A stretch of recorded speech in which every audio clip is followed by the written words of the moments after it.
great in the best senses that there were no injuries reported as a result of this tornado. National Weather Service office out of the Twin Cities did go out and assess this tornado, and they gave it an EF2. Now, there's 5 scales here to the Fujita scale, 0 to 5. And 2 or above is considered by the Weather Service to be a strong tornado. All the viewers, some really nerdy stuff going on. Oh, yeah. I know you're super excited about that. Yes, absolutely. Look out, ladies, here. We're going to get into some of this. Stood outside in the middle of a summer thunderstorm. You get that cool rush of air. It's called outflow.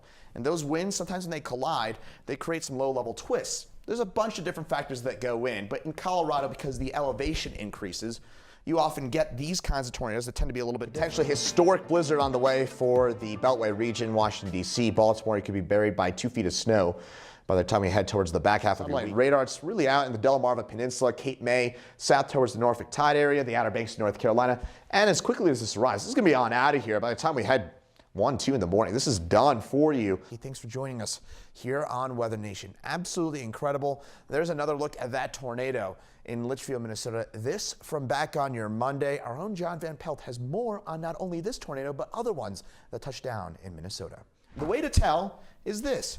Notice how high up we are with that tornado. Way up there. Typically, you've got what's called a wall cloud, which tends to kind of go like this, and then you get your tornado like that. That's the typical process for a tornado. But when it's high base like this, there it is. Ladies and gentlemen, ladies in particular, you have yourself a landspout tornado, and that's what we saw back here on your. A lot of you that are watching us here are watching us because you're probably getting woken up by incredibly loud and strong storms here from the Columbus metro area. And I do want to give you a little bit of time here in Columbus. I've been focusing on Indianapolis, but Columbus, you certainly deserve some attention.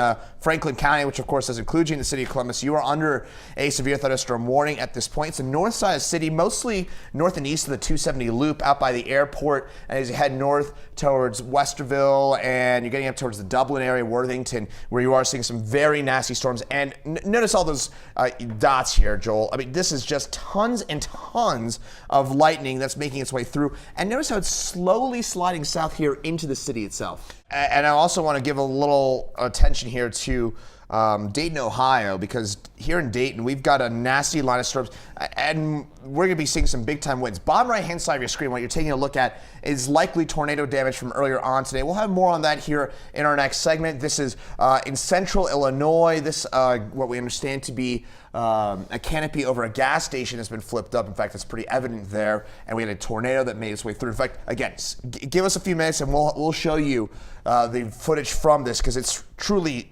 striking and obviously in the worst of senses. And there it is, actually. This is a look in your Pontiac, and wait for the flash of lightning. Wait for it, wait for it, wait for it, wait for it, wait for it, and you're going to see a tornado essentially get illuminated here by Mother Nature and by possibly some transformers as well.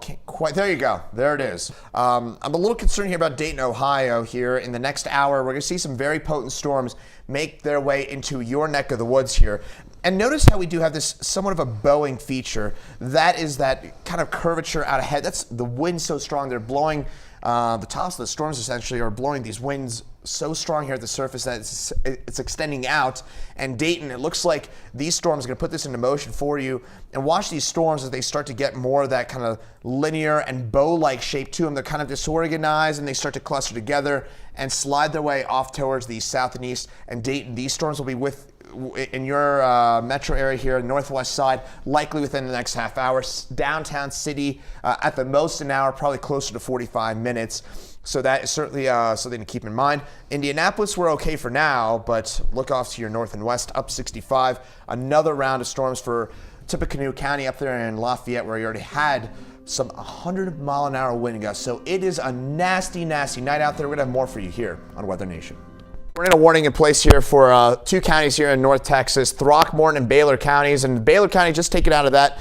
You're in northern Throckmorton County under tornado warning until 8:15 Central Time.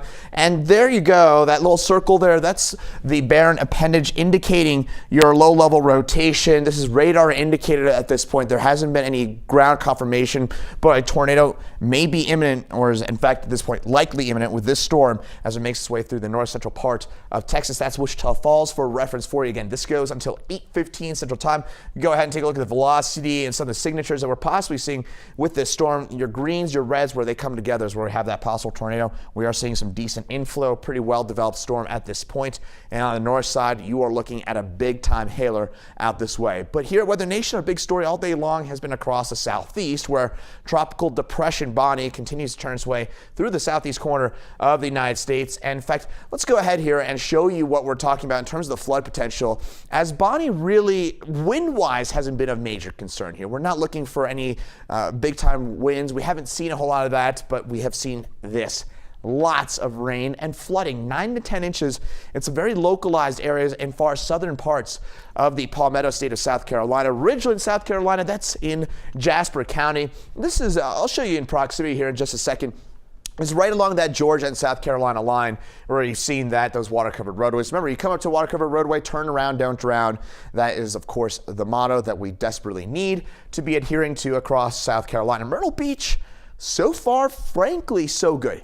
Yes, your Memorial Day weekend has not been a whole lot of fun because we've been dealing with a lot of clouds, a lot of rip currents. Careful if you're swimming out here, even into your Memorial Day. Once things start to clear on up, maybe a little bit deceptive here, as the rip currents will still be there here in Myrtle Beach. Now, this has been probably your biggest overall hazard and the biggest point of annoyance to a majority of you watching us. Interstate 95, now just northbound, is closed off at exit 22. That's in Jasper County here. We're showing you those shots from Ridgeland just a second ago. That's right around here, just to the north of where it says Jasper is where Ridgeland is and where we are closed off. I've driven this several times myself. This is the part, if you might remember last October, we flooded a little bit further north than that. This is the Santee River. That's where you flooded last time. We're further south with where we are closed off at 95 at this point.